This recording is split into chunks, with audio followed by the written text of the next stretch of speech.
Mga kainday, welcome na naman for today's video. So, i-share ko sa inyo mga kainday itong 10 biik po na binili ko nung last December first week. So, ngayon mga kainday, medyo malaki na po sila mga kainday. At lakas nilang kumain. Binili ko pa ito ng 3.6 po ang isa. So, ayan yung mga kainday, tingnan nyo, ang lakas nilang kumain. At syempre, mamaya, pagkatapos nilang kumain, tutulog na yan sila guys. Lagi kong excited kumain.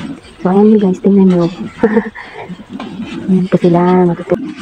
Wala akong magpaninin sa kanila guys. Tapos pakain. Ang stage deliver ko na rin sila. Mga kainday, hindi pa ako nakapalod.